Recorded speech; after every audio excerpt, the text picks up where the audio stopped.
Welcome to the Freak Show, fellow freaks. I'm Matthew Brockmeyer, And I'm Krista Carmen, and this is Murder Coaster. the amusement park, a glittery place of confections and thrilling rides. But all that glimmers is not gold, and many an amusement park has a dark history of murder, mayhem, and debauchery.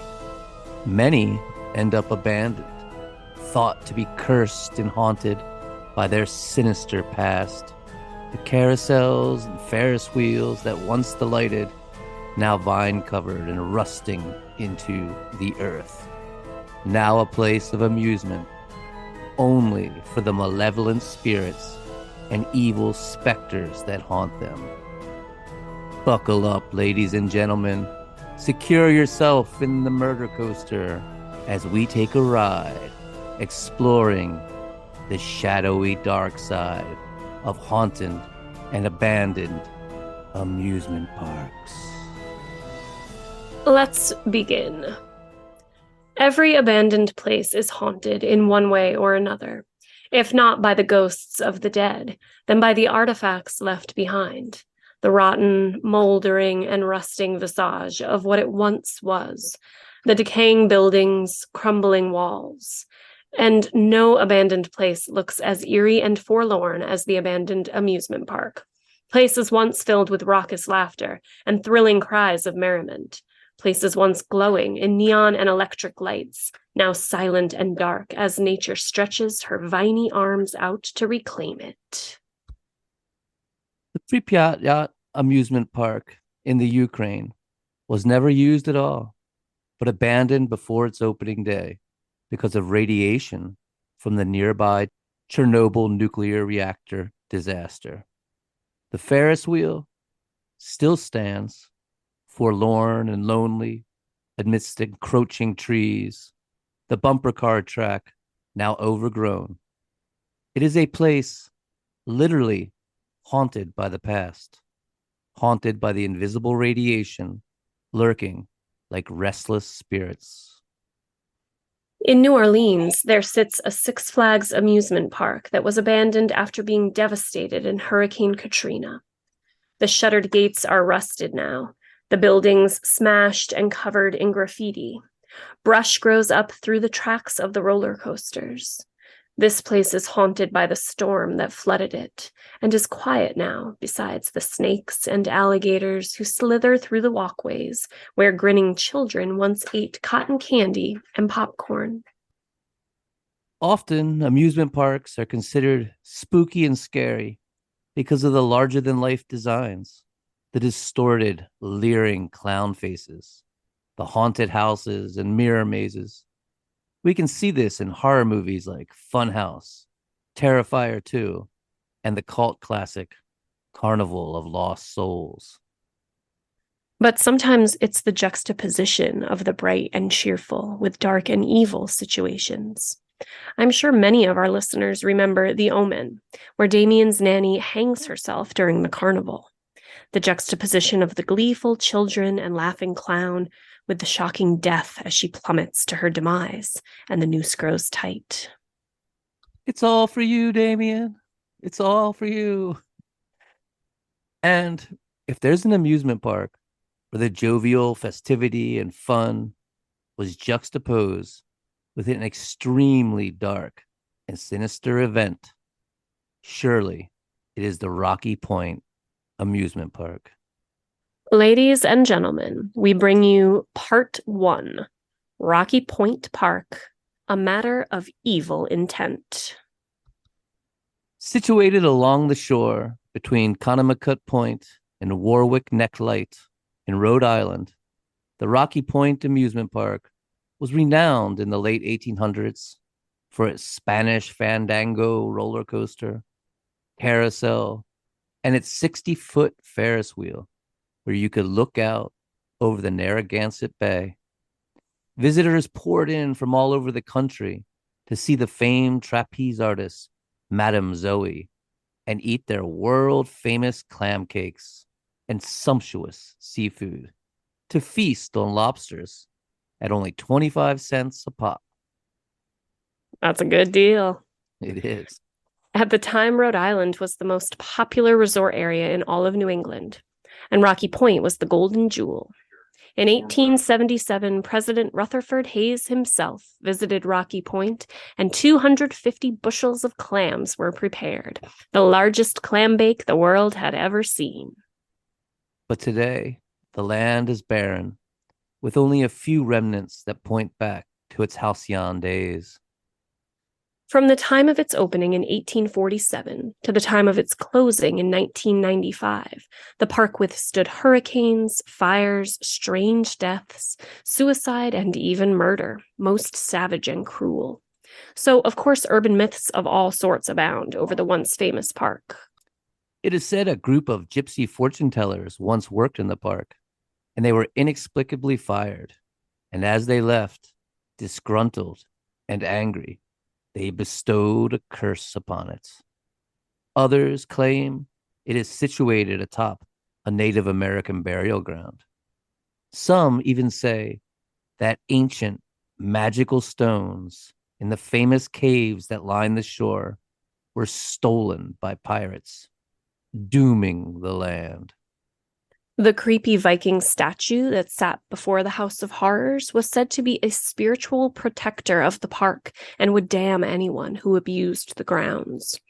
It said Log 13 on the Flume ride was haunted, as was the Skyliner. People even claim a woman was decapitated on the free fall, though this appears to be easily disproven when researched. While locals scoff at most of these urban legends and myths of hauntings and curses, explaining them away as silly rumors spread by teenagers with no basis in fact, what is certain is that there have been a number of very strange deaths, including an infamous and grisly murder. And it's with this act of cruel homicide, dear listeners and fellow freaks, that our story begins. Frank Howard Sheffield was born in Woodstock, Connecticut on August 9th, 1850. He was the son of a preacher and grew up listening to his father's sermons. The family moved often, but eventually settled down in East Greenwich, Rhode Island. Frank, a bright young lad, briefly considered becoming a minister himself, but then decided against it and became the principal at East Greenwich School. Frank met and fell deeply in love with Mary Ann Hill, and the two married in December 1876. The happily married couple moved to Mystic, Connecticut to be closer to Mary Ann's parents, moving in right next door to them for a while. Frank procured a job as principal of Palmer Street School, and they had a son in 1880 named Mason Howard. All was perfect contentment until a freak accident occurred. One day, Frank was ringing the large school bell, as was part of his duties as principal, when somehow the massive brass bell struck him right in the head, knocking him out cold. After this, Frank suffered severe headaches and even seizures. It also seemed to change him in some deep and fundamental way, for friends and family say he was never the same again. Then, on January 31st, 1888, Mary Ann gave birth to their second child, a girl this time, named Maggie. But what should have been a joyous moment was marred by tragedy. For during the birth, the membranes lining Mary's pelvic wall hemorrhaged. The inflammation became so severe that it caused her lungs to swell, and she suffocated and died just 1 week later at the age of 33. Frank was devastated, the love of his life gone, suffering from seizures and incapacitating headaches. Unable to think straight, he decided to send the children off. He sent his son to live with Mary Ann's parents and sent his baby daughter to Rhode Island to be raised by his parents. He eventually married again to Nancy Armida, and they had a daughter named Sarah Elizabeth and a son named Amos Thompson. But Frank was a changed man. He denounced God and became an atheist, which shocked and hurt his preacher father. His father would later claim Frank was possessed by a demon. He was fired from his job as principal and took up work doing the books for a railroad station, but was fired from this job as well. Because of his raging headaches, he couldn't keep the freight accounts straight. Frank fell into the habit of using opium as a pain reliever for his headaches. At the time, opium was legal, and opium kits were sold over the counter, which included a needle, syringe, and mixing vessel. Struggling with his mental health, at one point Frank attempted suicide by overdosing on laudanum, a powerful opium tincture. Frank's doctor, John Howard Morgan, recommended a new miracle drug that was touted by Sigmund Freud called cocaine. In 1884, Freud had published a book on the wonder drug and the wonderful effects cocaine had on him personally. The book, entitled On Coca, touted cocaine as a surefire cure for opium addiction. Frank also confided in his doctor that he was regularly having strange impulses to find and kill his daughter Maggie. He felt like a failure for not being able to care for her, both physically and financially. She was also somehow tied up in his mind with his beloved dead wife, Mary Ann. He thought they should be together. But Frank's doctor was sure this new wonder drug, cocaine, would cure him of both his morbid thoughts and his opium dependency. Cocaine could be bought right over the counter and was in everything from cough drops to toothache powders. It was even being put into a new soda elixir named Coca-Cola that was a national sensation. The cocaine caused Frank to suffer from erysipelas, an infection in the back of the nose and throat that spread to the lymphatic vessels, causing lymph node swelling, chills, fever, and distorted facial expressions. It was a painful disease that is said to cause a distorted state of mind as well. Frank began to behave very erratically, blacking out and waking up hundreds of miles away with no idea how he got there. On August 27th, 1893, a Sunday, Frank got up and told his wife he was going to the grocery store. She told him to hurry, for breakfast will be done soon, and she didn't want it to get cold. But he never returned. Instead, he boarded a train for Attleboro, Rhode Island, where his daughter was living with his parents. Frank's parents were staying with his sister at the time, a type of family vacation. Frank showed up at his sister's house, completely disheveled and out of sorts. He was unshaven, his clothes were rumpled and stained, and he had a weird look to his eyes. He said he had come to take his daughter home. Disturbed by his appearance and weird behavior, they asked him to lie down and take a nap, saying he obviously needed some rest. But he insisted he wanted his daughter, repeating over and over, "I've come to take my daughter home." He was acting desperate and staring at the little girl so oddly, she even asked him, "Why are you looking at me like that?" They finally convinced Frank to take a nap. Afterwards, they then had a large dinner and turned in for the night. In the morning, Frank quietly slunk from his bed, took his daughter, and crept away. When the family realized Frank and Maggie were gone, they immediately formed a search party and informed the police, scouring the area. Meanwhile, Frank and Maggie boarded a trolley to Providence, then took the Bay Queen steamer to Rocky Point Amusement Park so he could have some of their famous clam cakes. In the dining hall, where they immediately went to get these famous clam cakes, the waiters all noticed that something was off about Frank. Not only was he disheveled, but he had a blank gaze to his eyes and sat staring off into nothingness, ignoring his little daughter who prattled on beside him.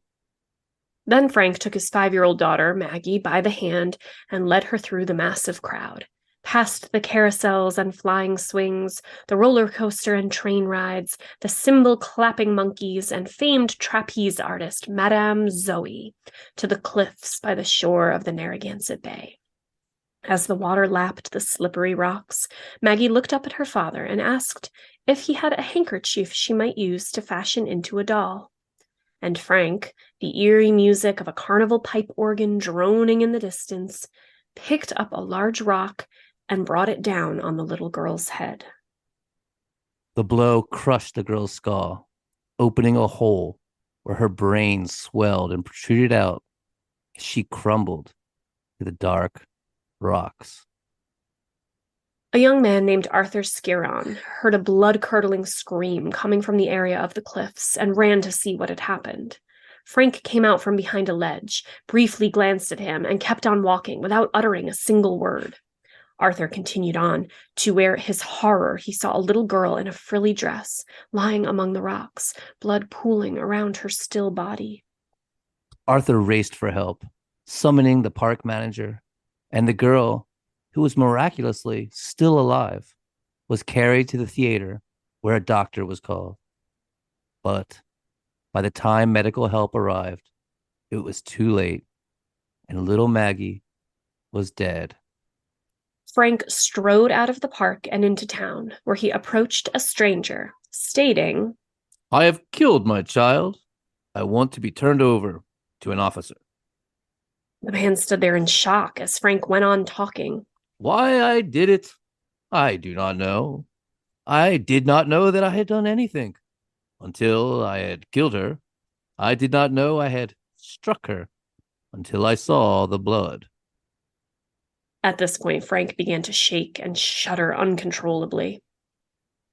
Once in police custody, Frank said he had to leave. He had to go see his little boy, which is terrifying, for he obviously planned on bringing his little boy home as well. He then said he was expecting a visit from his dead wife, Marianne, but not to let her near him because he might go violently insane at the sight of her. He then begged to be shot. The trial of Frank Sheffield commenced on October 9th, 1893, at the Kent County Courthouse on 127 Main Street, East Greenwich, Rhode Island, which still stands today. The law stated a person must possess evil intent during the committal of a crime in order to be found guilty, and a diseased or defective mind has not capacity to realize their actions. So Frank pled not guilty by reason of insanity, the defense resting on the matter of evil intent. Dr. George F. Keene of the Rhode Island State Hospital for the Insane conducted a number of tests on Frank and testified at the trial that he was undoubtedly insane. And it took the jury only 8 minutes to return their verdict, not guilty by reason of insanity. But Frank didn't go free. Instead, he was sent to the Rhode Island State Hospital for the Insane in Cranston, a sprawling Gothic brick and stone building. He'd stay there until his death on March 14th, 1901. He died of tuberculosis. He was buried in Mystic, Connecticut, where his grave still remains to this day. It makes you wonder, what was worse, prison or an insane asylum in the 1890s? Yeah, I could make an educated guess. But far from the murder tainting the amusement park, the largest crowd ever gathered there just shortly later, because a brand new holiday had just been created and added to the calendar. Labor Day, a day of merriment to celebrate the working man. 10,000 Rhode Islanders gathered to march through the streets before gathering on wharves and riding steamboats out to Rocky Point Amusement Park to eat the world-famous clam cakes and ride the Ferris wheel and see those famous cymbal-clapping monkeys. Rocky Point went on, though many tragedies and dark events plagued it. In 1905, a saloon keeper from Paterson, New Jersey, named Fred Brumel, visited the park, found a secluded area, put a gun to his head, and squeezed the trigger, killing himself. No one knows why. He was married with a 15-year-old son. On July 16th, 1911, a carpenter named Hiram Bangs decided to, strangely enough, take a nap in the tall grass of the parking lot. He was subsequently run over and killed, his chest crushed by the rear wheels. Just the next year, Thomas Martin and three of his friends, all from Taunton, Massachusetts, visited the park. As Thomas was parking his car by the iron fence that overlooked the cliffs, backing up into the space, he accidentally hit the throttle. The car tore through the fence and catapulted off the cliff, flipping over and over as it plummeted to the rocky shore below. All four men were thrown from the vehicle. Miraculously, three of them walked away with relatively minor injuries, but one, Thomas Brady, was pinned beneath the vehicle and crushed. In 1930, the park was accused of discrimination for barring African Americans from bathing and swimming, even though thousands of African Americans gathered there every August 1st to celebrate the freedom of West Indian slaves by England. And in a despicable act of prejudice, park officials even drained the pool for the event that year so that they were unable to swim. Ugh. Assholes. Right. In 1938, a massive hurricane with wind speeds of 160 miles per hour whipped through, killing 600 Rhode Islanders and causing $300 million in damage to the park. The Wildcat and the Flying Turns ride were obliterated, the Midway gone, and the famous dining hall swept into the bay and washed out to the ocean. Later, in an amusing episode, 6 of the famous cymbal-playing monkeys escaped and taunted handlers for months, swinging just beyond their reach as they tried to return them to captivity, which I love. Go, you crazy monkeys, go. I had never heard that before. That's great. That's fantastic. So the park was refurbished in 1945, but struggled. And in 1953, management was forced to sell off several of its rides.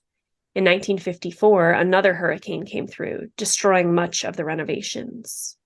In 1959, the fortune teller Madame Tina's crystal ball mysteriously disappeared, which the media had fun with, in that, well, she hadn't foreseen the event. But it also harkened back to that old myth of the Gypsy curse. But by 1966, it was back to its former glory. Still famous for the clam cakes Frank had eaten there before murdering his daughter 70 years earlier. Which, I have to admit, from photographs, these clam cakes, they really do look absolutely delicious. My mouth was watering during a lot of this research. Have you ever eaten these clam cakes or clam cakes out there in Rhode Island? Oh God, yeah. I was just going to ask you, have you not ever had Rhode Island clam cakes? No. We eat them all the time. They're great. Oh, I could go man. get some right now. Jealous.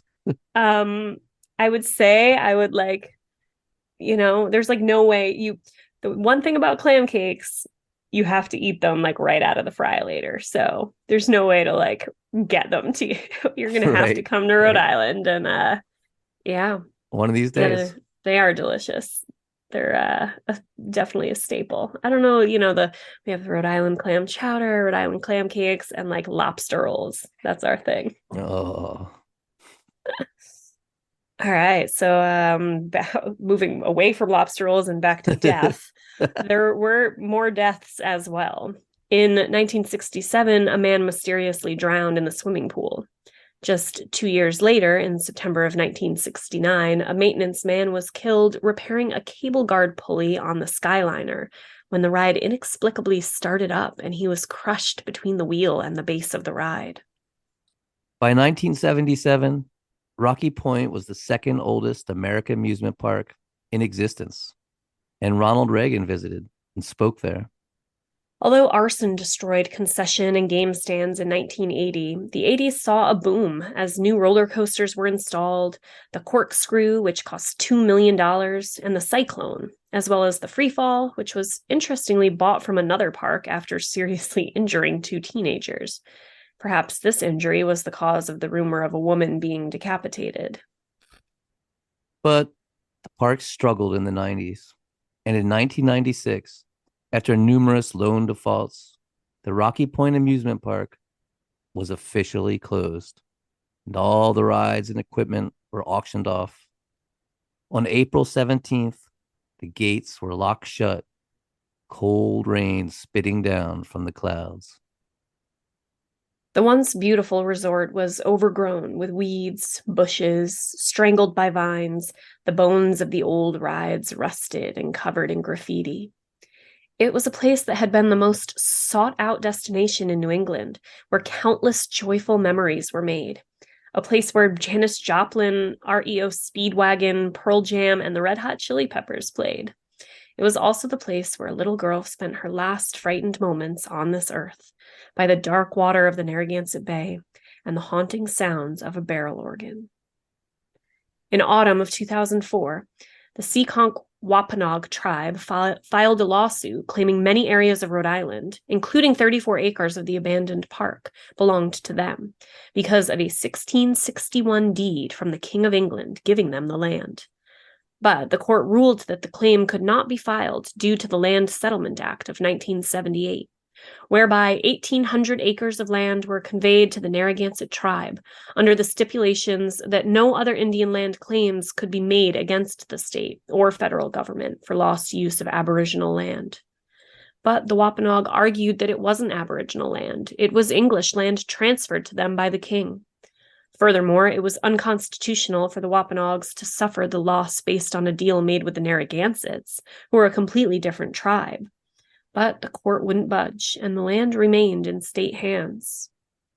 And we should probably point out that while the Wampanoag did in-depth research into the history of the land while filing their claim, they never stated the land had been a sacred burial ground, which seems to dispel that myth, unlike the next amusement park we're going to get to.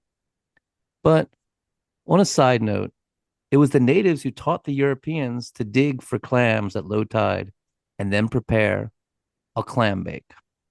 And for those of you who are curious about just what a clam bake is, and no, I'm not talking about smoking a joint in your car with the windows rolled up. A clam bake is achieved by digging deep pits into the ground along the seashore. The pits are lined with rocks and large fires set inside. Once the fires have died down and the rocks are smoldering hot, the ashes raked out. Seaweed soaked in ocean water is layered down. Then lobsters are placed, then more seaweed, then sweet corn and potatoes, then more seaweed, before it's finally topped with clams and more seaweed. The clams and vegetables are finished first, so they're eaten while the lobsters continue to steam. Rocky Point was famous for its clam bakes, and as we mentioned, holds the world's record for the largest clam bake ever. Today, the land where Rocky Point Amusement Park once stood has been converted into a public park, with open fields and a walking path along the shore of the bay. Little of the past remains, besides the upper and lower stations for the Skyliner ride, the ruins of an ancient water tank, and a large arch. While the urban myths of Rocky Point are often chided by locals who choose to fondly remember it as a wonderful part of their childhoods, no one doubts the horrors of the Lake Shawnee Amusement Park, wildly considered to be one of the most haunted places on the face of the planet. If you believe in that kind of thing. And if you don't, maybe this story will change your mind. Ladies and gentlemen, Part 2, the Lake Shawnee Amusement Park, Murder, Graves, and Circular Swings. In order to tell the tale of the abandoned Lake Shawnee Amusement Park, we need to step deep into the past, to before the Revolutionary War, to the first European settlers of the United States. In 1774, the royal governor of West Virginia, Lord Dunmore, bestowed a grant to one Mitchell Clay for 800 acres of land on both sides of the Bluestone Creek, in what was then known as Clover Bottom, Virginia, but would today be Mercer County, West Virginia.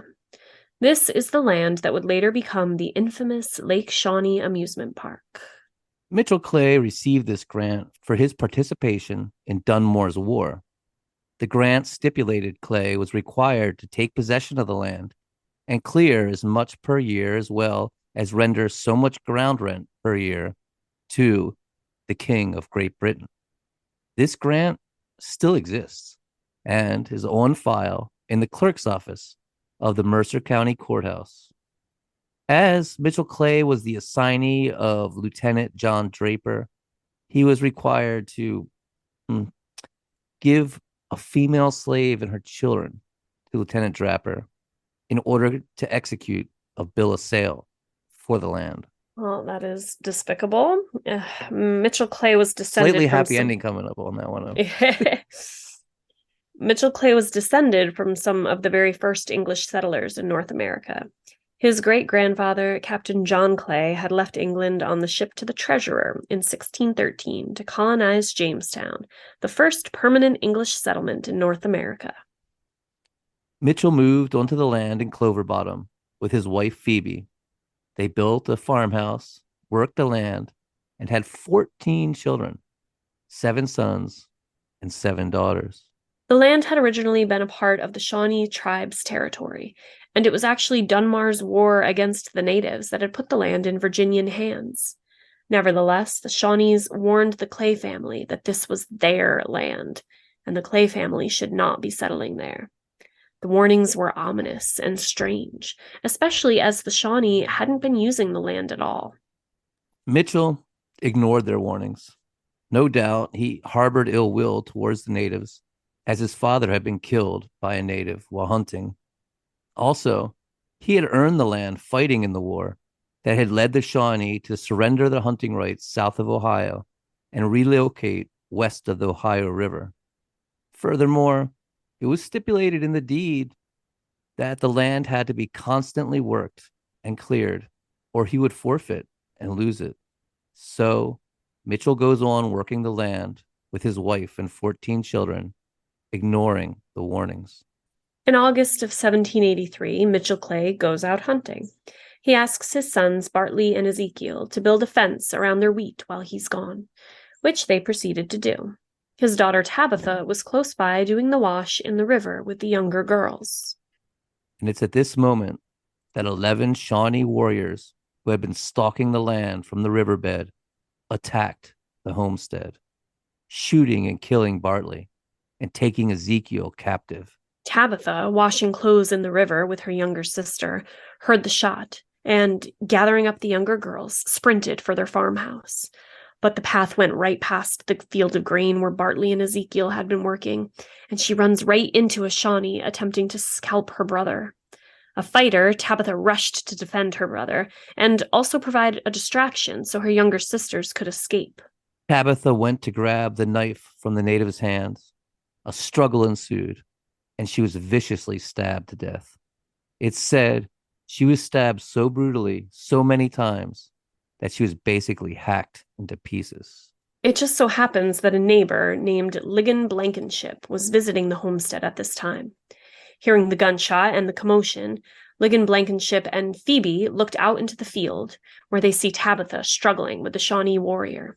Phoebe begs Ligon to shoot the native, but Ligon only had ammunition for a single shot, and there were 11 Shawnee, so he doesn't shoot, and instead stands guard in front of the farmhouse, his rifle raised.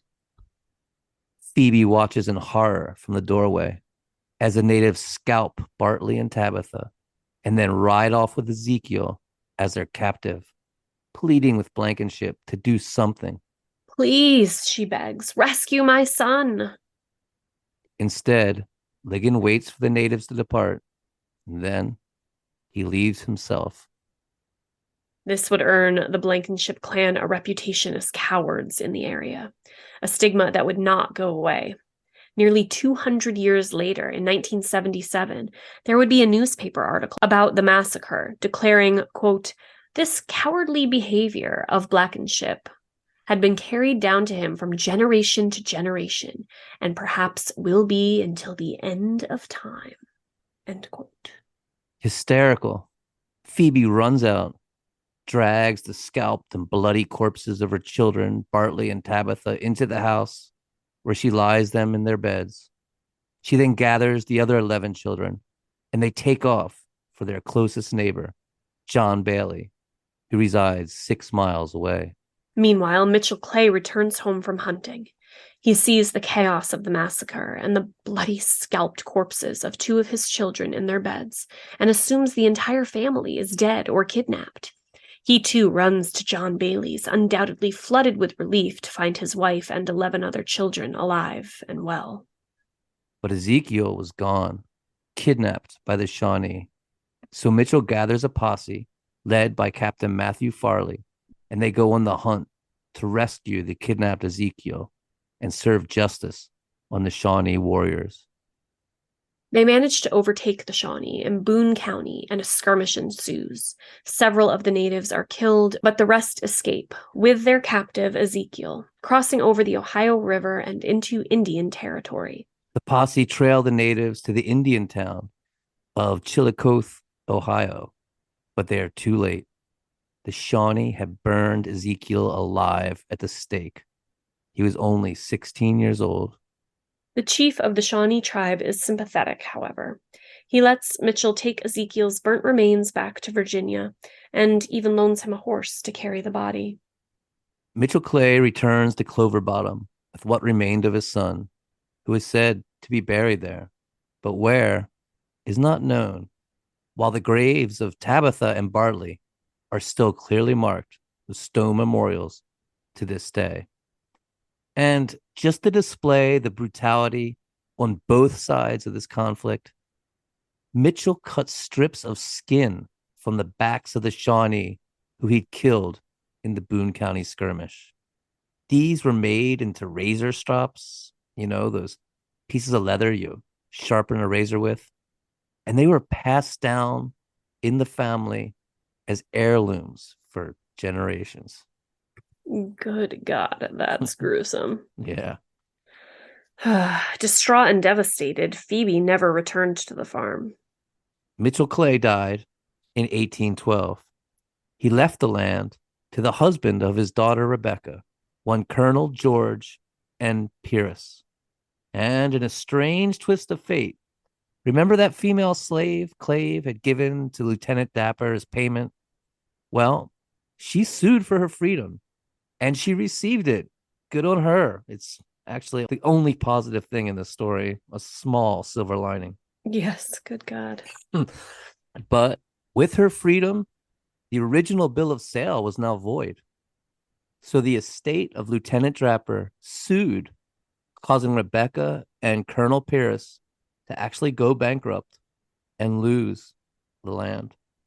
On June 20th of 1863, Clover Bottom became part of the new state of West Virginia. The state of West Virginia was formed when, during the Civil War, they separated from Confederate Virginia and joined the Union, fighting for the North and agreeing to the abolition of slavery and the 13th Amendment.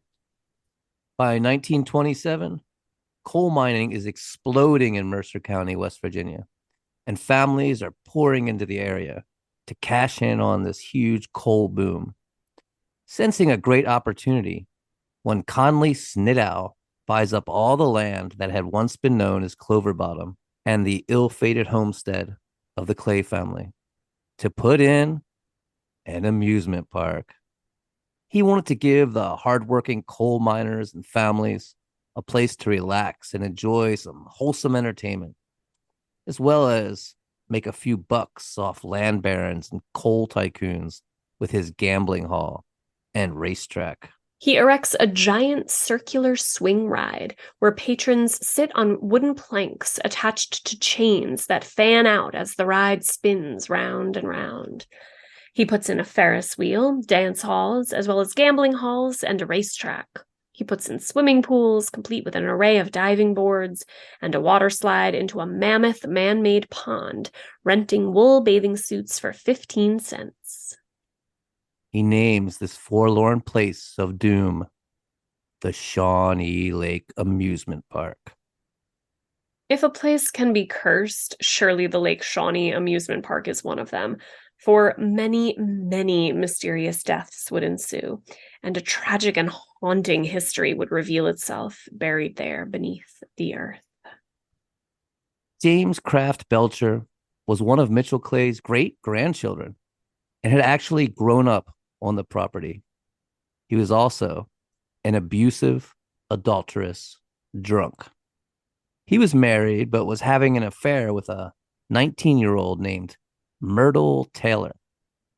I love that name, Myrtle. It's a good one, for sure. On May 11th, 1934, James walked into the dining hall to find his mistress, Myrtle, having dinner with another man.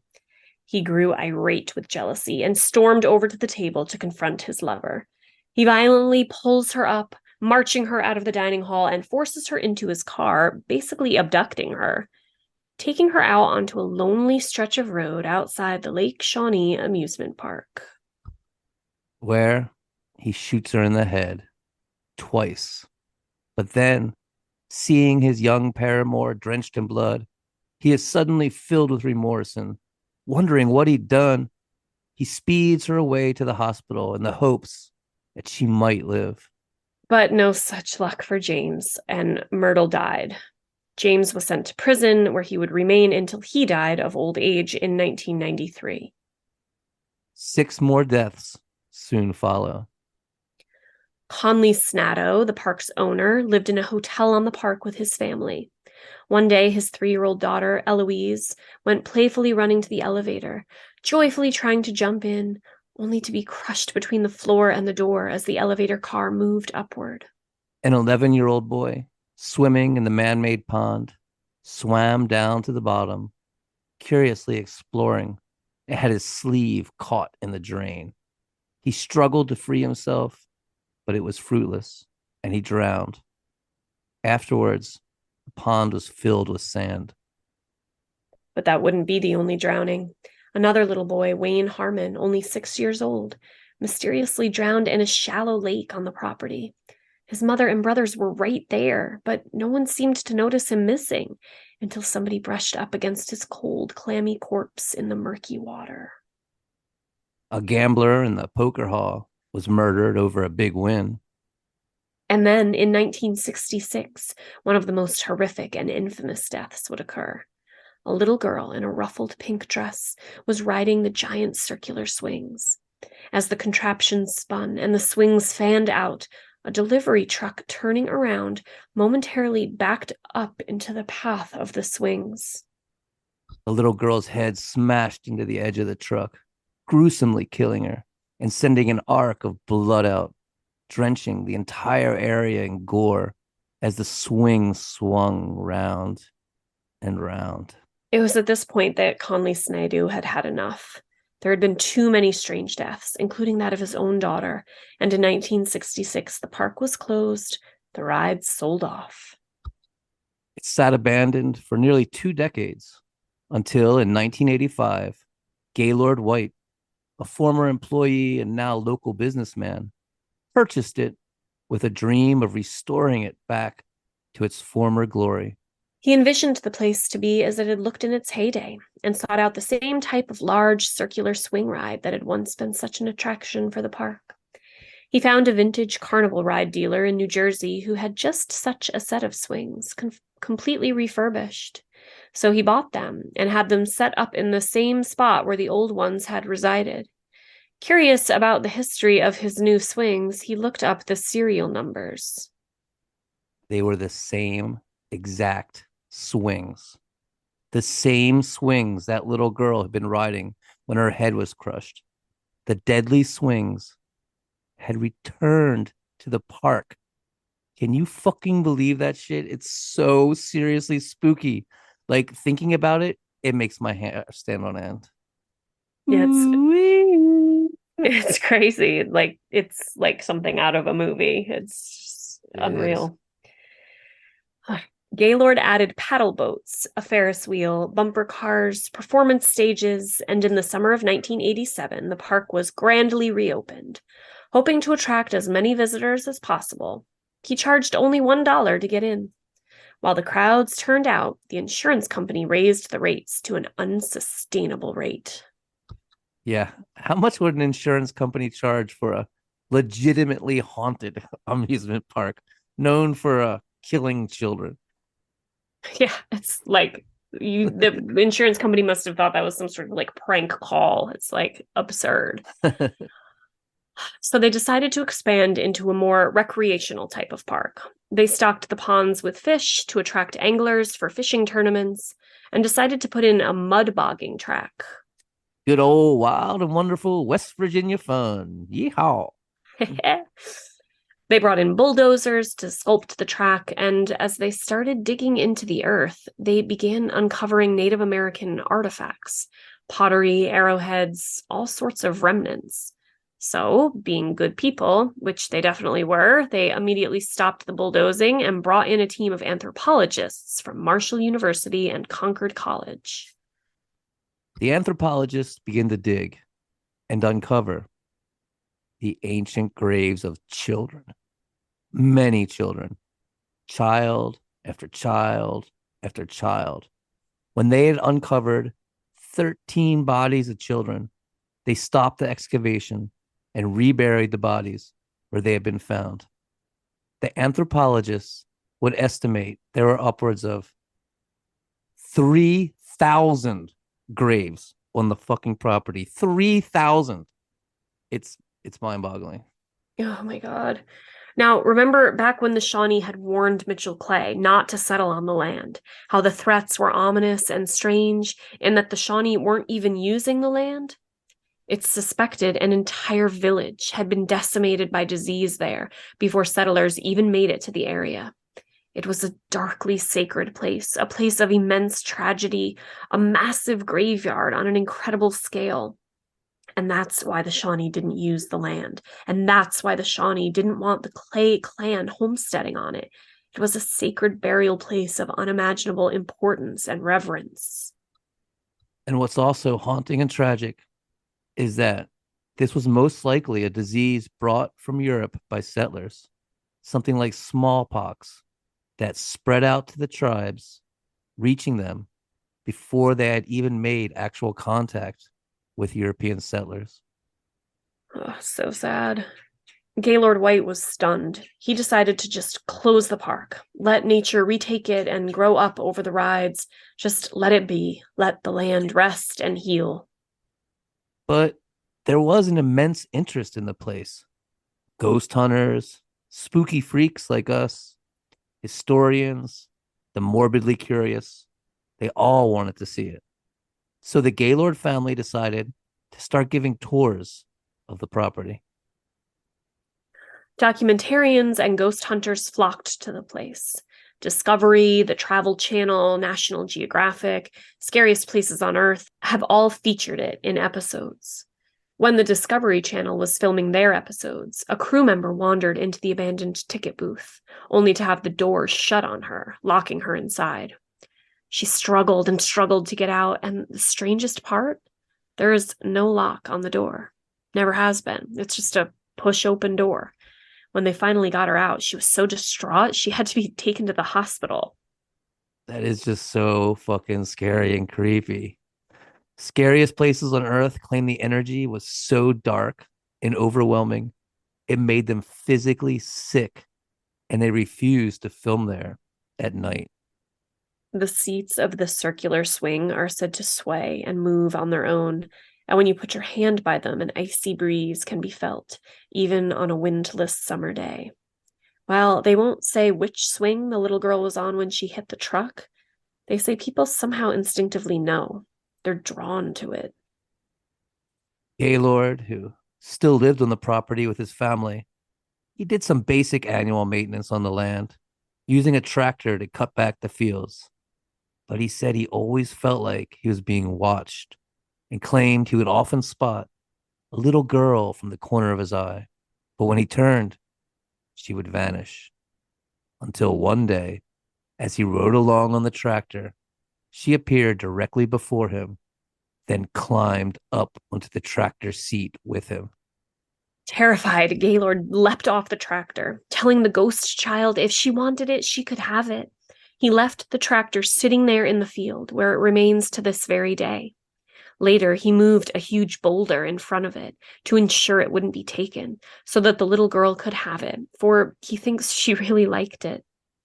I don't know. It seems kind of sad to me. Like maybe she wanted a ride, you know? I mean, it's pretty boring just sitting there. He should have rode her around, gave her a good time. I know. Visitors hear people laughing, and audio recordings often reveal the sound of giggling children in the distance. Others hear the chants of Native Americans. Some smell the sweet scents of caramel corn and cotton candy, hot dogs and funnel cakes. Shadow figures are seen, especially on the Ferris wheel. The sounds of carnival music can be heard, and faces appear in the windows. A local historian says she visited the park as a child, and while swimming in the lake, a hand reached up from the depths and grabbed her leg, pulling her down under the water, though she could see no one in the water there below her. As she was yanked down into the depths, her father saw the commotion and leapt to save his drowning daughter, literally pulling her up by her hair. Later, as an adult, inspired by this terrifying event, she researched the history of the ponds and lakes and uncovered newspaper clippings from the 30s that exposed the tragic drownings that had occurred there. Gaylord Jr., the son of the owner, claims the ghost of a little girl in a ruffled dress, covered in blood from head to toe, approached him. He was frozen in terror, unable to move, as the little girl just smiled and strode away. And now, perhaps, there are two more ghosts, for both Gaylord Sr. and his son, Gaylord Jr., died while still living on the property. While Gaylord Sr. died of colon cancer in his 80s, Gaylord Jr. had a massive heart attack in his early 50s. It's said that Gaylord Jr. had 27 heart attacks while living there. That's fucking crazy. Jewel, Gaylord's wife, who now runs the park, says she was watching security camera footage and saw the safety lock on the Ferris wheel open and shut, which she believes was the spirit of Gaylord Sr., because he was always obsessed with safety and the Ferris wheel. And back when the Ferris wheel was running, he was always checking the safety locks to make sure they were functioning properly. Jewel says her husband had always wanted the park to be safe for both the living and the dead. Jewel also claims she encountered the apparition of a Native American warrior in her house, but she felt no threat from the figure at all. In fact, the encounter felt positive, as if the ghostly apparition approved of her being there. Jewel now lives on the property alone. Or is she alone? Sounds like there's a lot of ghosts to keep her company, including her own husband and son. Ooh-wee-oo. Yeah, I mean, God, I wonder. So she's still there right now. I believe so. And you can go there and take a tour, which is on my bucket list. I'd love to if I ever Yeah. get out to the East Coast. Yeah. I mean, God, you got two bucket list items now, a clam bake and some clam fritters and Shawnee Amusement Park.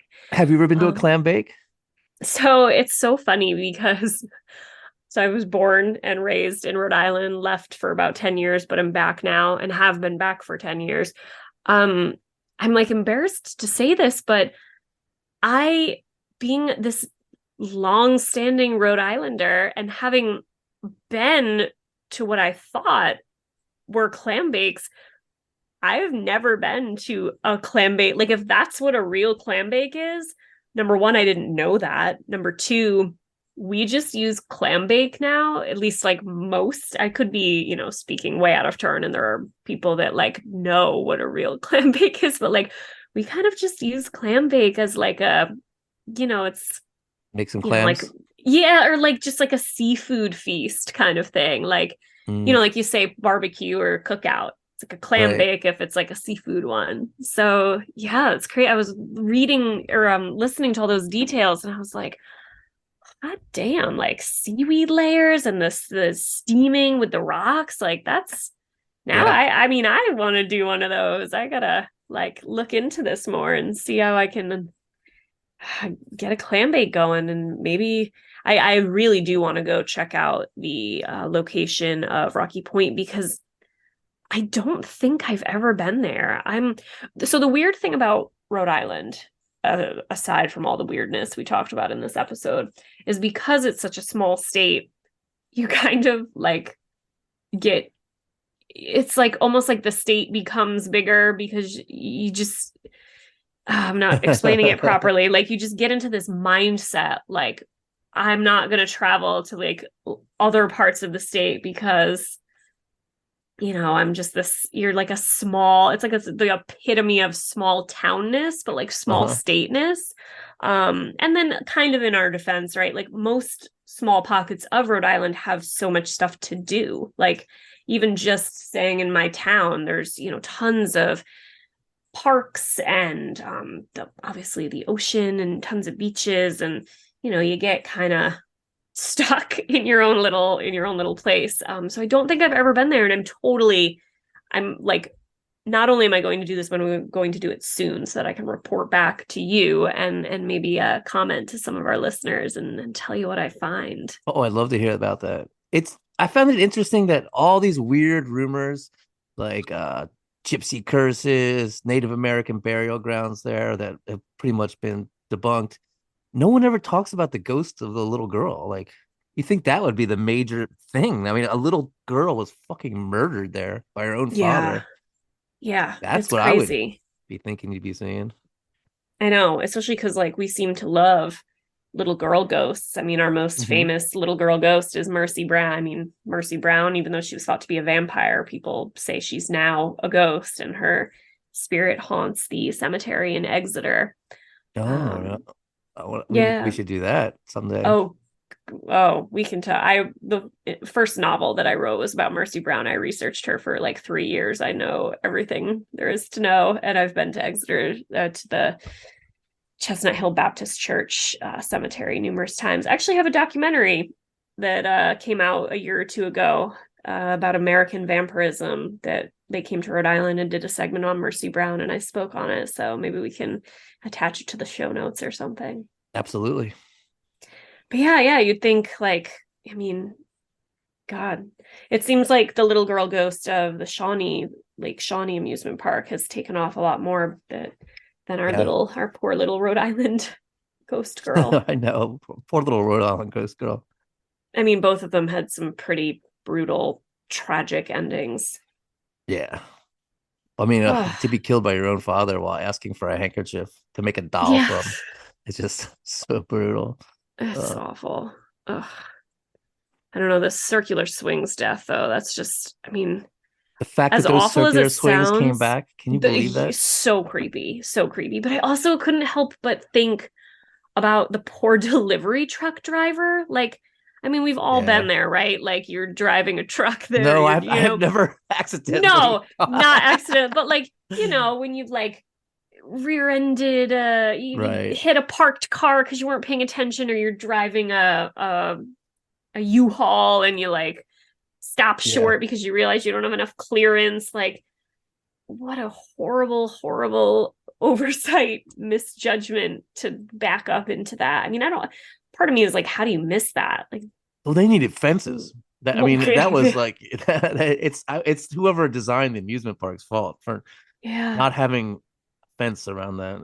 That's fucking Yeah. crazy. So where so those swings are still there, part of the Those swings tour. are still there's pictures of them. Google it I and you gotta can see check it out. I photographs. gotta And check it out. I'll put pictures on Instagram of them, I and they feel are like really creepy I looking. feel like how we do the great, well, you do the great like images that go along with each episode. Like I feel like the image for this episode should just be the swing. It's That's like exactly what I was thinking. there we go. That's like Totally. perfect. Oh God. So creepy. So, what are your thoughts on ghosts? Like, you believe in them or not? You know, short answer no, longer answer no, but I want to. Right? Yeah, I'm Yeah. the same way. We go to haunted hotels for a vacation. Like, if we're randomly someplace, we'll just Google haunted hotel. But I've stayed in some of the most famous ones. I stayed in the National Hotel in Nevada City, California, and it's people say it's the most haunted place on earth. Well, I mean, but they say that about everything, don't they? Yeah. But I mean, all the TV shows have been there, and all the ghost hunters have been there. And people say that there's a piano plays at night, and that you can smell cigars in the lobby. Mm, And it's one of the oldest hotels in California. It opened in 1856, wow. and a woman was murdered in room 48. And supposedly, if you stay in that room, which I did not do, bloody handprints will appear and disappear in the wall. And Yikes. there's a little girl too, of course. We love the little girl ghost. And supposedly a little girl did die of sickness there. Oh, And wow. people say they can see her skipping ropes outside it. Wow. And I have to say, when I stayed there, it was incredibly creepy and terrifying. But Yikes. not because of ghosts, because there was mold everywhere. Oh, And the place was God. literally fucking falling apart. There was like Yikes. parts like roped off that you couldn't walk in and stuff, hallways that like were dipping down and the floor moved. Good But grief. I heard they've completely renovated it and fixed everything up and that it's really beautiful now. So Okay, okay. Well, I've told you before, you've got to go stay at the Stanley. I got married at the yes. Stanley Hotel, so we are also fans of haunted, creepy hotels. Did not see any ghosts there. My husband does claim that he felt a strange presence grip his arm, but nothing beyond that. Talking about like creepy energy, the Lizzie Borden house has like real Yes. creepy energy, I like heard that. very just off-putting, and there's definitely an aura about the place. But yeah, I gotta, I'd love to stay there too. We stayed yeah. at the Delta King, which is a 1927 steamboat in Sacramento. Oh, that's And cool. it was really cool. It just was just fun, old time steamboat. But I guess people Yes. have been dumping bodies in the Sacramento River just forever. So there's like a million stories about all the Oh my but God. there's still dumping bodies in that river. So Goodness. but my favorite is the Mendocino Hotel in Mendocino, California. Mm. It's an old brothel and it's built in 1878 and it's right on the ocean and they have like this little kind of boardwalk with like antique stores and bookstores. You ever watch Murder She Wrote? Oh God. No, I mean, years and years and years ago, but not anytime recently. Well, in the opening scenes, she's riding her bike through this little beach town. Yeah, yeah, yeah. It's a fictional town that's supposed to be, I think it's supposed to be in Maine or somewhere in New England, but they actually shot it there in Oh, the town nice. of Mendocino because it's really classic looking. Uh, Awesome. and they say that there's a succubus that preys on men sexually there, but is I've evil read, and I think, cruel to the women. what is it? Colin Sweeney, Colin, yes. The barber? No, it's he's a true crime, like a historical true crime author. Oh, He cool. has I'm gonna try to Google it like while we're talking, but we can add it after too. Haunted book, Colin Dickey, maybe. Let me see. Yes. Colin Dickey, Ghostland, An American History in Haunted Places. You've got to read it. It's so great. He basically covers the whole country and talks about all the most haunted places. And I read about that brothel in that book. I'm like 95% certain that's where the book that I read it in. Another good haunted history that kind of like covers a whole range of places and eras is it was actually nominated for a Stoker Award in the long nonfiction category this past year. Invisible Women, and it's like haunted, female ghosts, witches. It's very cool. And there's a lot of a lot of that stuff is mixed in with true crime because where did the ghosts and the legends come from? Wrongful, untimely deaths. Right. Yeah, we'll have to check it out. Get some later episode content. Yeah. Yeah, I really like the historical stuff. We got a historical one next week. I'm not going to give anything away, but it's going to be really a rootin' tootin' fun good time. Very good. Haunted or historical stuff next week, but for this week, that does it for the amusement park ghosts, the hauntings, and the murders. We hope you enjoyed this spooky episode as much as we did recording it. Thanks so much for listening, and be sure to tune in next week for more tales of murder and mayhem on Murder Coaster. And hey, we want to hear from you. Got a case you think we should cover? Did we get something wrong? Or do you just want to say hi? drop us a line at murdercoasterpodcast@gmail.com. That's murdercoasterpodcast@gmail.com. Ciao for now.